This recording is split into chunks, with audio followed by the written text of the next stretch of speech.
Hi, this is Kevin Thomas, and welcome to the At Home Film Festival. This week, we're taking a look at revenge movies. If I was seeking revenge, I would do it in style. So I kind of dressed for the occasion, wore a shirt that I haven't fit in for 20 years. That's kind of revenge to show people that you're not as fat as you used to be. But anyway, there are so many great revenge movies, and I'm not doing the standard ones that you know about, so I'm not doing any of the great John Wicks or the Kill Bills. I'm not even doing The Help with that great chocolate pie, if you know what I mean. There's so many of them, but let's take a look at a few that we can seek out that maybe you don't know, or maybe they have been long forgotten. Playing behind me right now is I Spit in Your Grave, which I'm not really covering today because you can't stream it. You have to buy the DVD. But this movie is a woman gets revenge film, and those became super popular, especially last year when Promising Young Woman came out. But I can't do this movie because you can't really find it. But I will do at the end, so stick with me, a classic Academy Award-winning film that was the inspiration for this film. What? Stick with me and you will learn what I'm talking about. But let's look at some other great options we have this week, okay? It's our first movie and I'm already cheating. I've got two. Oops. They're both from Jason Statham, who I just love. He's a great action person and he's a perfect actor to take revenge in movies. In fact, his current film, Wrath of Man, is also about revenge. But he has two really good revenge films on Netflix, so let's just cover them quickly, kind of a little double feature of Jason Statham. Homefront is kind of a weird revenge film because of the fact that he's not trying to get revenge, but he has to at the end. He comes to a little small town. He has a big background, which we're not going to discuss his job. But in this little town, there's a bully, mean family, and they start pushing around his daughter. Well, his daughter is his daughter, so she pushes back. So they try to get revenge on him, but guess what? He, of course, turns the tables and gets revenge on the Revengers. Not the Avengers, even though he's Avenger-like, but he's a Revenger. Anyway, really good movie. Didn't make a ton of money, did okay. It's got a really good cast. It's got James Franco, it's got Winona Ryder, it's got Kate Bosworth. Really, really enjoyable. But as long as you're on Netflix watching this, why don't you stick around for his other revenge film, Parker, with J-Lo. Oddly, even with J-Lo and action and the hot Jason Statham, this movie didn't make a lot of money.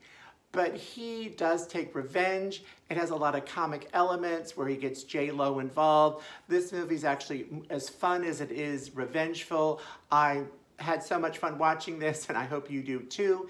You could watch it right after you watch Homefront on Netflix. Just a Jason Statham double feature. I think I'm going to do that tonight. Yeah, thanks for the good idea, Kevin. You're welcome, Kevin. Are you talking to yourself, Kevin? Well, of course, Kevin. Who else would talk to you if it's not you? Yeah, that's kind of true. Okay, women taking revenge is a great theme. I could have done a whole show on that. But I am picking a super classic that it's so hard to find, but you can find it. The Girl Most Likely To. Many movies have a very similar title, so add in your search Stockard Channing and you will find the entire movie on YouTube.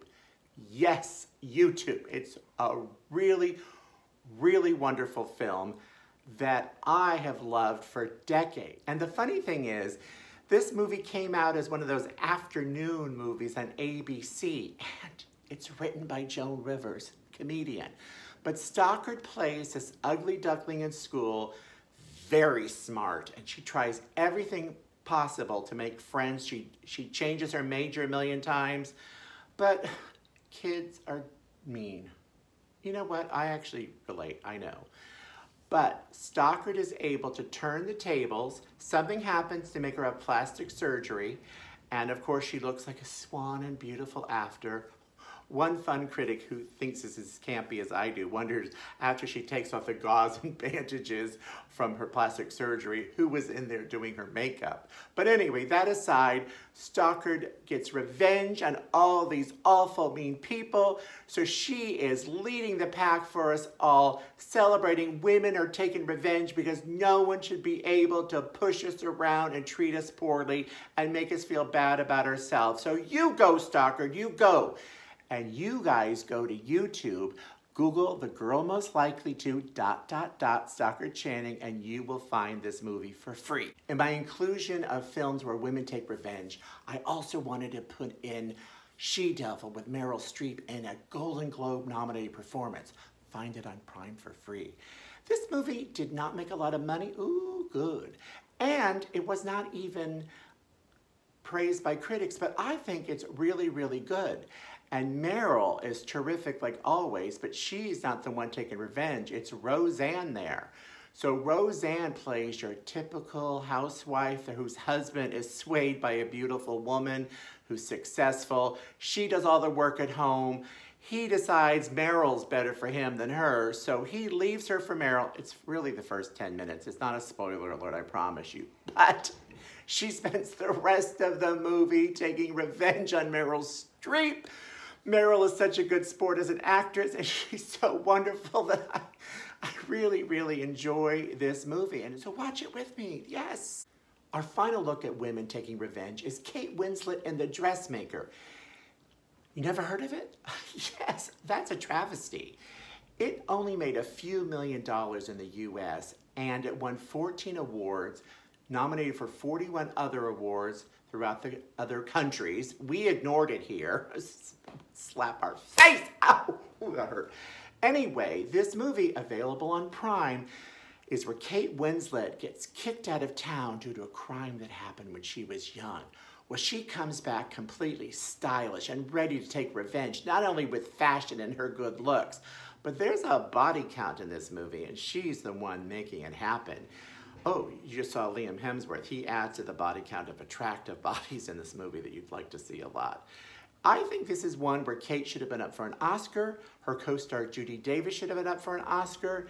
Liam is really good. Hugo Weaving is fantastic as a cross-dressing cop.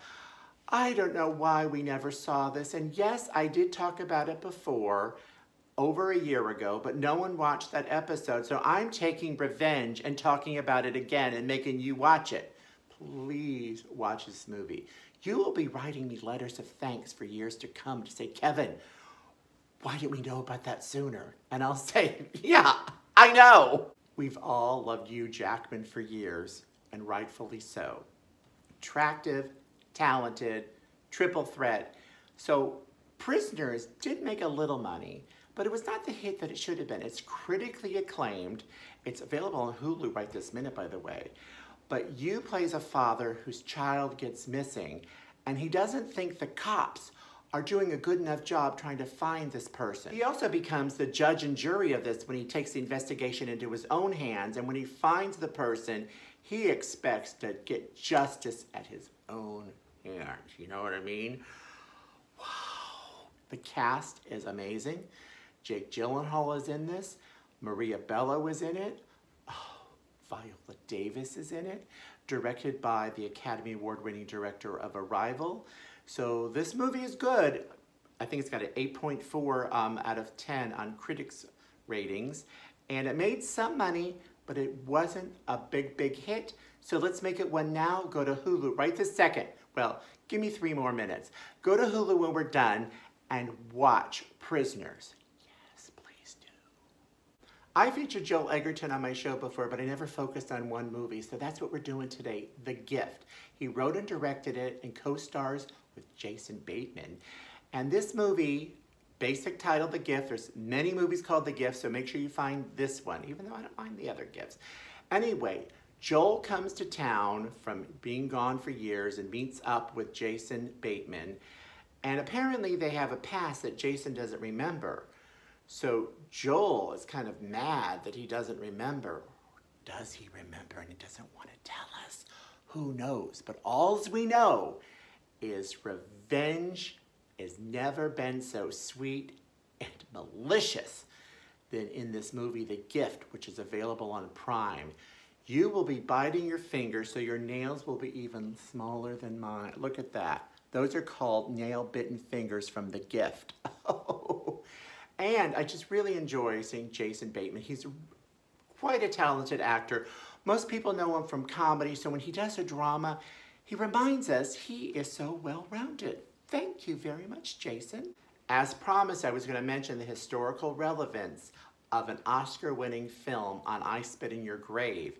And it's this movie called The Virgin Spring, which you could watch on Canopy and the Criterion Channel. This Swedish film from Ingmar Bergman was really groundbreaking for 1960 and won the Oscar for Best Foreign Language Film. Because in this movie there's a rape, 1960, and they show a tiny bit of it, but the father, Max von Sydow, takes revenge on what happened to his daughter with the rapist. And you know, you don't mess around with Max von Sydow because he, after all, did play the exorcist. If you can get the devil out of Linda Blair, he can certainly take care of these mean, mean people. Oh. Interesting though, this movie also has historical relevance where this movie Rashomon from Akira Kurosawa 10 years earlier was also similarly themed, but I didn't find that one to be more revengeful, just murderous. So I think they're all kind of tied together in influences of each other. I've read a lot that I Spit in Your Grave was influenced this, and not only the director that was influenced by a real life incident, but the movie The Last House on the Left really chose these movies as inspiration to help them, you know, perfect the horror genre. Oh, this preview is very slow moving, but this is after they find the poor young woman who was raped, but really, really terrific film. This and Rashomon, you should kind of watch both of them.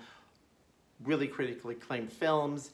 If you want older films, I don't want to always just focus on more modern, this really is something you should check out. Thanks.